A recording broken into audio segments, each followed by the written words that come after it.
एवढं मात्र खरं की या कंपन्या ट्रम्प यांना उत्तर देण्याच्या भानगडीत पडत नाहीत, परंतु त्यांना जे करायचं आहे तेच या कंपन्या करत असतात. भारत ही सर्वात वेगाने वाढणारी जगातील डिजिटल अर्थव्यवस्था आहे. इथे इंटरनेट वापरणाऱ्यांची संख्या सतत वाढते आहे, डिजिटल सेवा वापरणाऱ्यांची संख्या वाढते आहे आणि हा जो डेटा एकत्र होतो आहे तो साठवण्याची गरज असते. म्हणून गुगलसारख्या कंपन्या इथे डेटा सेंटरची निर्मिती करतात, त्याच्यासाठी प्रचंड मोठी गुंतवणूक करतात. परंतु याचा अर्थ स्पष्ट आहे की इथे डेटा सेंटर निर्माण करणं ही गुगलची गरज आहे, ही गुगलची सोय आहे आणि त्याच्यातून भारतीयांना जर हजारोंच्या संख्येने रोजगार मिळत असतील तर तो बाय प्रॉडक्ट आहे.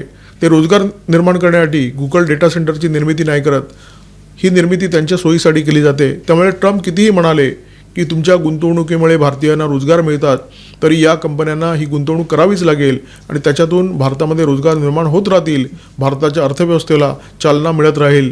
गुगलला काय मिळणार आहे? गुगलला मिळणार आहे भरपूर नफा, भरपूर फायदा, जो भारतीयांच्या खिशातून गुगलच्या तिजोरीमध्ये येणार आहे.